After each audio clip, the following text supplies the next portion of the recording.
नमस्कार दोस्तों, आज हम सुनेंगे एक ऐसी दिव्य और अद्भुत कथा जिसने अधर्म के अंधकार को समाप्त कर धर्म का प्रकाश फैलाया। ये कहानी है भगवान श्री कृष्ण के जन्म की।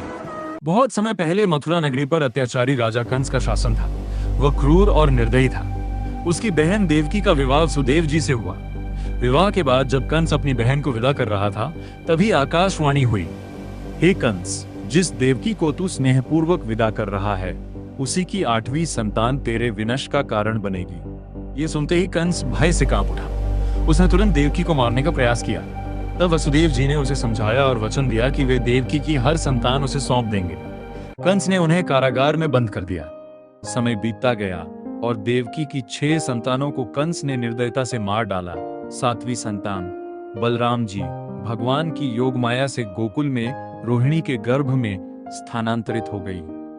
फिर वह पवित्र क्षण आया जिसका समस्त संसार को इंतजार था। भाद्रपद मास की कृष्ण पक्ष की अष्टमी तिथि। आधी रात का समय, चारों ओर घोर अंधकार और शांति थी। तभी कारागार में दिव्य प्रकाश फैल गया। भगवान विष्णु ने श्री कृष्ण के रूप में अवतार लिया।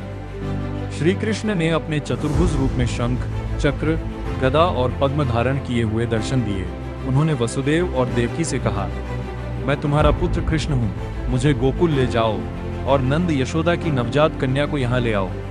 जैसे ही भगवान ने यह कहा, वे एक साधारण शिशु के रूप में परिवर्तित हो गए। उसी क्षण चमत्कार हुआ। कारागार के दरवाजे स्वयं खुल गए। पहरेदार गहरी नींद में सो गए और वसुदेव जी की बेड़ियां टूट गईं। वसुदेव जी बालक कृष्ण को टोकरी में रखकर गोकुल की ओर चल पड़े। बाहर मूसलाधार वर्षा हो रही थी और यमुना नदी उफान पर थी। तभी शेषनाग ने अपने विशाल फनों से शिशु कृष्ण की रक्षा की। जब वसुदेव जी यमुना पार कर रहे थे, तब नदी ने स्वयं मार्ग दे दिया। वे सुरक्षित गोकुल पहुंच गए और नंद बाबा के घर जन्मी कन्या को लेकर वापस लौट आए।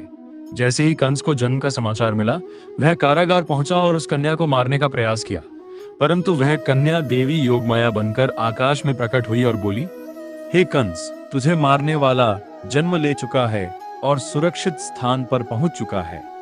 यह सुनकर कंस भयभीत हो गया। दोस्तों, इस प्रकार भगवान श्री कृष्ण का दिव्य जन्म हुआ। उनका अवतार धर्म की रक्षा और अधर्म के विनाश के लिए हुआ था।